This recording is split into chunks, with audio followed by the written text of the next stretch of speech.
Special report में महाराष्ट्र का जिक्र।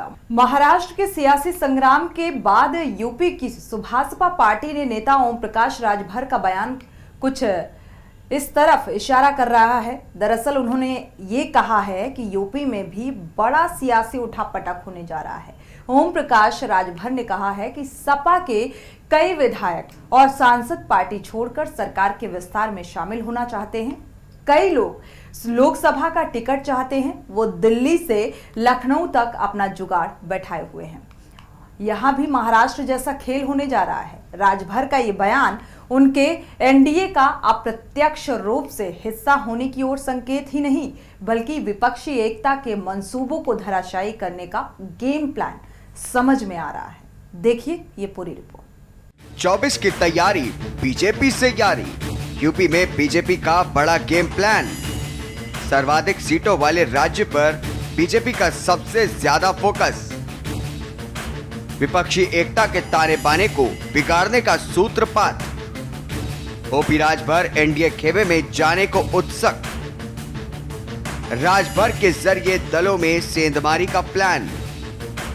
जयंत पर डाले जा रहे हैं डोरे। सपा में असंतोष की उड़ाई जा रही है हवा। क्या होगा खेल?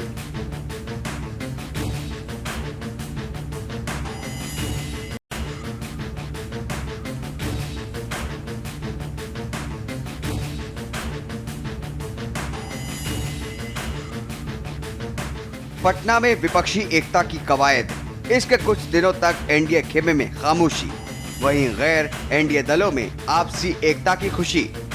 उत्साह में विपक्ष की तरफ से कहा गया, बिहार और महाराष्ट्र की एकता भाजपा को भारी पड़ने वाली है। इसके कुछ दिनों के बाद ही हालात बदले। भाजपा बिहार में मांझी को अपने साथ ले गई, तो वहीं महाराष्ट्र में एनसीपी से अजीत पवार को भी कई विधायकों के साथ तोड़ लिया गया। अब अन्य राज्यों में भी भाजपा के ऐसे ही प्लान की सुगबगाहट है। दरअसल यूपी में ओपी राजभर अपनी कुछ शर्तों के साथ एक बार फिर से एनडीए के पाले में आने को उत्सुक दिखाई दे रहे हैं, तो वहीं आरएलडी को तोड़ने की बातें कही जा रही हैं। बता दें कि यूपी में लोकसभा की सबसे ज्यादा सीटें हैं।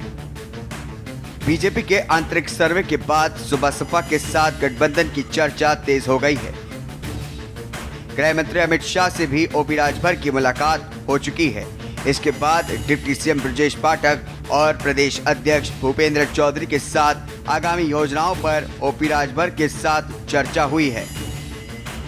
वहीं सुभासपा अध्यक्ष ओपी राजभर न सिर्फ अकेले एनडीए का हिस्सा बनने के संकेत दे रहे हैं, बल्कि वो यूपी में खेला होने की बात करते हैं। ओपी राजभर ने कहा कि सपा के कई विधायक हमारे संपर्क में हैं और वो भी कभी भी पाला बदलने को तैयार है। कोई विधायक मंत्री बनना चाहता है, कोई सांसद। हम उनका पैगाम बीजेपी तक पहुंचाने का काम करेंगे। वे अखिलेश यादव के रवैये से नाराज हैं। जयंत चौधरी अखिलेश यादव से खुश नहीं है और वो जा सकते हैं। नाम बताइए जो मायावती जी से मिलके कहा हो कि हमारे साथ आइए।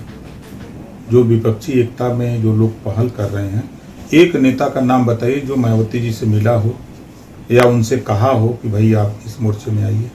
क्या वजह है कि आप उनको नहीं ले रहे हो? उत्तर प्रदेश में, उत्तर प्रदेश के साथ साथ 13 प्रांतों में उनका एक बड़ा जनाधार है और दलित बड़ा चेहरा है और कुशल शासक रहे हैं, इतिहास है।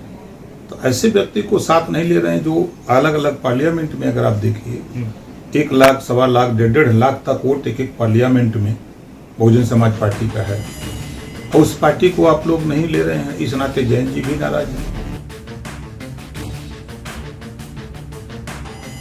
वहीं मायावती का जिक्र करते हुए राजभर कहते हैं कि मायावती के बिना किसी गठबंधन के कोई मायने नहीं है। अगर वो आए तो मैं भी शामिल हो सकता हूं। लखनऊ में मुस्लिम 4 खेमे में बट गए हैं।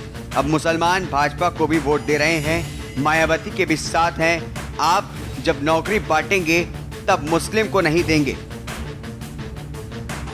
इस बात को लेकर हर वर्ग नाराज है। कांग्रेस भी चाह रही है कि मायावती को मोर्चे में लिया जाए। 2024 का रण बीजेपी की नाक का सवाल बन गया है। पूर्वांचल की कई ऐसे सीटें हैं जिस पर राजभर समाज के लोगों की अधिकता है। यूपी के घोसी, गाजीपुर, चंदौली, सोनभद्र, आजमगढ़ और सलेमपुर समेत कई सीटों पर राजभर का प्रभाव है। फिलहाल चर्चा है कि ओपी राजभर को एक बार फिर से योगी कैबिनेट में जगह दी जा सकती है। इससे पूर्वांचल की सीटों पर बीजेपी को ज्यादा लाभ होने की संभावना है।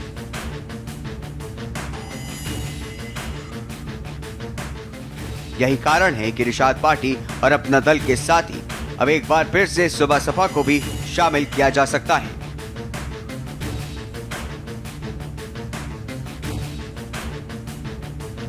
दरअसल केंद्र सरकार या राज्य सरकार के द्वारा दिए गए सभी फैसलों में ओपी राजभर ने सहमति भी जाहिर की है, चाहे वो निकाय चुनाव के दौरान पिछड़ा वर्ग आयोग जाना हो या फिर देश में चल रहे यूनिफॉर्म सिविल कोड का मुद्दा। इन सभी मुद्दों पर ओपी राजभर ने अपनी सहमति जाहिर की है। वहीं राजभर के साथ ही आरएलडी प्रमुख जयंत चौधरी इन दिनों चर्चा में हैं। चर्चा की आखिर 24 के रण में किस ओर होंगे जयंत। जहां एक ओर जयंत चौधरी एनडीए में जाने की खबरों का खंडन करते हैं, तो वहीं एक संदेश देकर संदेह भी पैदा करते हैं। संदेह इस बात का है कि क्या बीजेपी के एक बड़े मुद्दे पर वो नरम हैं। दरअसल जहां जयंत चौधरी के एनडीए में शामिल होने को लेकर तमाम दावे किए जा रहे थे, वहीं इस बीच बीजेपी के इस चुनाव के सबसे बड़े एजेंडे पर जयंत चौधरी ने कुछ ऐसा बोल दिया जिससे ये सारा सवाल उठने लगे। बता दें कि बीजेपी का वो सबसे बड़ा एजेंडा जिसे 2024 से चुनाव से पहले अचानक से बीजेपी ने बढ़ा दिया है। हम बात कर रहे हैं यूनिफॉर्म सिविल कोड यानी यूसीसी की। तो वहीं सपा में तोड़फोड़ की चर्चा चाचा शिवपाल की बीजेपी में जाने के दावों पर आ गई है। हालांकि इस मसले पर चाचा शिवपाल का जवाब काफी गर्म है, जिसमें शिवपाल ने न संजय निषाद को बख्शा न ओम प्रकाश राजभर। सबकी ऐसी बत्ती लगाई कि पूछिए मत। शिवपाल बीजेपी के साथ जाने पर बोले कि बीजेपी में दम नहीं जो उन्हें हिला सके। शिवपाल कहते हैं कि कई बार कोशिश की गई, साम दाम दंड भेद सब अपनाया गया, लेकिन शिवपाल ठहरे, उन्हें हिला पाना मुमकिन नहीं है। वहीं शिवपाल समेत सपा के कुछ विधायकों की नाराजगी और बीजेपी में शामिल होने की बात नई नहीं है। स्पेशल डेस्क के न्यूज़ इंडिया।